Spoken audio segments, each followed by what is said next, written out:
Gas ऐसे sentences आप daily life में यूज़ करते हो, जैसे मेरी सलाह हमेशा काम आएगी, आपका भाई सच में काम आया, ये बातें हमेशा काम नहीं आएगी, तुम्हारी कार हमेशा काम आती है, तुम्हारी आइडिया हमेशा काम आती है। गाइस जब ऐसा सिचुएशन आ जाए तो आप इसे इंग्लिश में कैसे बोलोगे? तो देखते हैं गाइस, सबसे पहले इसका स्ट्रक्चर। सबसे पहले आपको यूज़ करना है subject plus helping verb plus कम इन हैंडी। गाइस कम इन हैंडी, आपका जो कम है आपका चेंज होते रहेगा अकॉर्डिंग टू द सेंटेंस। जैसा आपका सेंटेंस होगा वो आपका चेंज होगा, सिर्फ क्या चेंज होगा? कम चेंज होगा। प्लस आपको लगाना है अदर वर्ड्स। ये हो गया गाइस आपका स्ट्रक्चर। क्लियर? समझते हैं एग्जाम्पल से। मेरी सलाह हमेशा काम आएगी। मेरी सलाह अकॉर्डिंग टू रूल सबसे पहले लगाना है सब्जेक्ट मेरी सलाह, इट मीन्स माई एडवाइस। इसके बाद लगाना है हेल्पिंग वर्ब। अब हमेशा काम आएगी, ये सेंटेंस आपको देखना है कि कैसा है। तो ये सेंटेंस आपका फ्यूचर इंडेफिनिट का, और फ्यूचर इंडेफिनिट में आपका जो हेल्पिंग वर्ब होता है वो होता है गाइस विल। क्लियर? इसके बाद लगाना होता है फ्यूचर इंडेफिनिट में आपका वर्ब की फर्स्ट फॉर्म। तो हमेशा यहाँ पे दिया हुआ है, तो इसके बाद आपको लगाना है ऑलवेज। वर्ब की फर्स्ट फॉर्म आता है तो यहाँ पे हो जाएगा कम इन हैंडी। यहाँ पे चेंज कम आपका नहीं होगा, क्योंकि कम तो आपका ऑलरेडी वर्ब का फर्स्ट फॉर्म है। इसके बाद लगाना है अदर वर्ड। तो आपका कोई अदर वर्ड नहीं है तो आप यूज नहीं करोगे। क्लियर? तो आपका कंप्लीट सेंटेंस जो बना my advice will always come in handy, it means मेरी सलाह हमेशा काम आएगी। क्लियर? नेक्स्ट एग्जाम्पल है आपका भाई सच में काम आया। अब ये सेंटेंस है आपका पास्ट इंडेफिनिट का। तो अकॉर्डिंग टू रूल सबसे पहले लगाना है सब्जेक्ट। सब्जेक्ट है आपका भाई, इट मीन्स योर ब्रदर। सच में काम आया, इट मीन्स रियली। अब ये सेंटेंस है पास्ट का, तो पास्ट में आपका हेल्पिंग वर्ब नहीं होता है, आपका सब्जेक्ट होता है सबसे पहले प्लस वर्ब की सेकेंड फॉर्म एंड देन होता है ऑब्जेक्ट। तो काम आया, it means came in handy. Come का सेकेंड फॉर्म क्या हो गया गाइस? आपका हो गया केम। तो आपका कंप्लीट सेंटेंस हो गया guys, your brother really came in handy, it means आपका भाई सच में काम आया। नेक्स्ट एग्जाम्पल है ये बातें हमेशा काम नहीं आएगी। तो ये सेंटेंस आपका फ्यूचर का नेगेटिव का। तो ये बातें, इट मीन्स दिस थिंग्स, हमेशा काम नहीं आएगी। इसके बाद लगाना है helping verb, it means will not always come in handy. तो आपका कंप्लीट सेंटेंस क्या बन गया? This things will not always come in handy, it means ये बातें हमेशा काम नहीं आएंगी। क्लियर? नेक्स्ट एग्जाम्पल है तुम्हारी कार हमेशा काम आती है। अब ये सेंटेंस है आपका प्रेजेंट इंडेफिनिट का।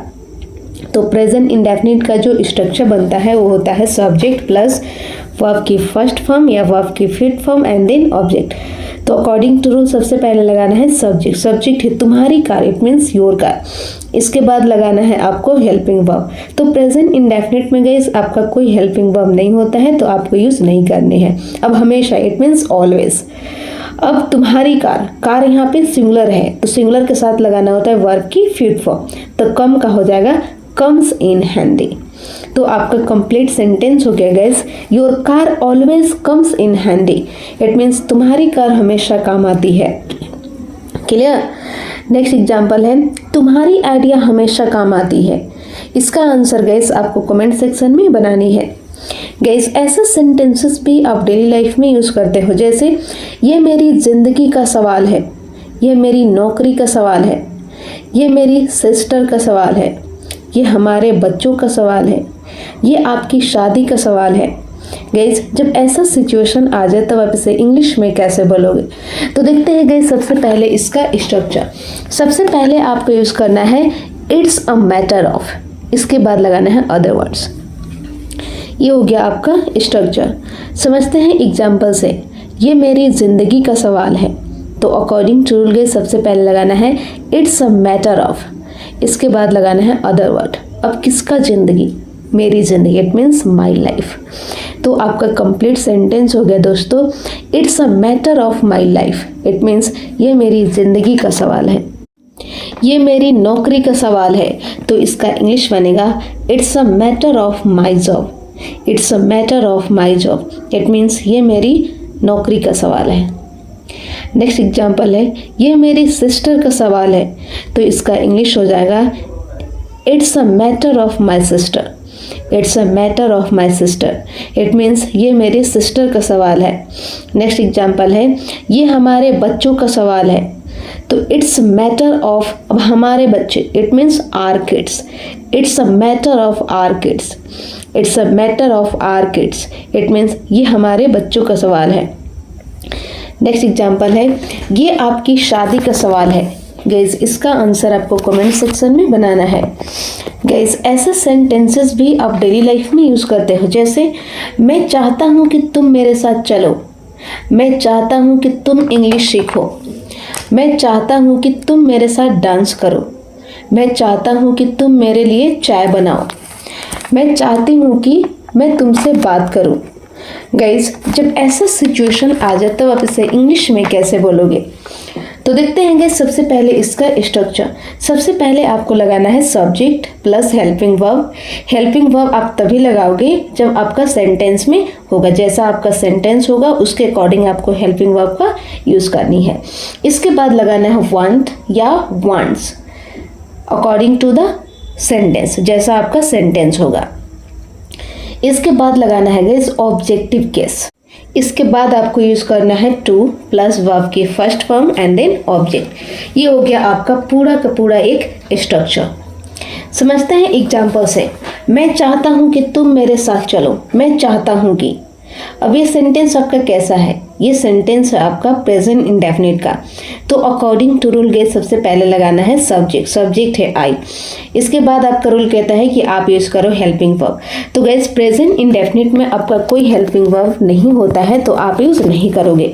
इसके बाद लगाना है वांट।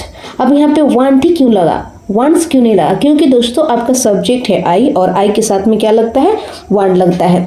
इसके बाद आपका रूल कहता है कि आप लगाओ ऑब्जेक्टिव केस। अब मैं चाहता हूं कि तुम मेरे साथ करो, तुम क्या है यहाँ पे? Objective case, it means you.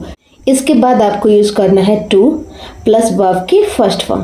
Verb है आपका मेरे साथ चलना, it means come with me. तो आपका कंप्लीट सेंटेंस जो बना वो हो गया I want you to come with me, it means मैं चाहता हूँ कि तुम मेरे साथ चलो। क्लियर? नेक्स्ट एग्जाम्पल है, मैं चाहता हूँ कि तुम इंग्लिश सीखो, मैं चाहता हूँ कि, it means I want you to. अब क्या करो? तुम इंग्लिश सीखो, इट मीन्स लर्न इंग्लिश। तो आपका कंप्लीट सेंटेंस हो गया दोस्तों I want you to learn English, it means मैं चाहता हूँ कि तुम इंग्लिश सीखो। क्लियर? नेक्स्ट एग्जाम्पल है, मैं चाहता हूँ कि तुम मेरे साथ डांस करो, मैं चाहता हूँ कि, इट मीन्स आई वांट। अब क्या करो? तुम मेरे साथ डांस करो, it means you to plus लगाना है वर्ब की फर्स्ट फॉर्म। वर्ब है डांस करना, किसके साथ? मेरे साथ, it means dance with me. तो आपका कंप्लीट सेंटेंस हो गया दोस्तों I want you to dance with me, it means मैं चाहता हूँ कि तुम मेरे साथ डांस करो। क्लियर? नेक्स्ट एग्जाम्पल है, मैं चाहता हूँ कि तुम मेरे लिए चाय बनाओ, मैं चाहता हूँ कि, इट मीन्स आई वांट। अब क्या चाहता हूँ? किससे चाहता हूँ? तुमसे, it means you to plus आपको लगाना है वर्ब की फर्स्ट फॉर्म। वर्ब है मेरे लिए चाय बनाना, it means make tea for me. तो आपका कंप्लीट सेंटेंस हो गया guys I want you to make tea for me, it means मैं चाहता हूँ कि तुम मेरे लिए चाय बनाओ। क्लियर? नेक्स्ट एग्जाम्पल है, वह चाहती है कि मैं तुमसे बात करूं। गाइस इसका आंसर आपको कमेंट सेक्शन में बनानी है। तो बस गाइस आज के लिए इतना ही, मिलती हूँ नेक्स्ट वीडियो में। आई होप आपको ये वीडियो पसंद आया होगा, तो आप कमेंट सेक्शन में एक एक सेंटेंस जरूर बनाकर लिखें। Thank you.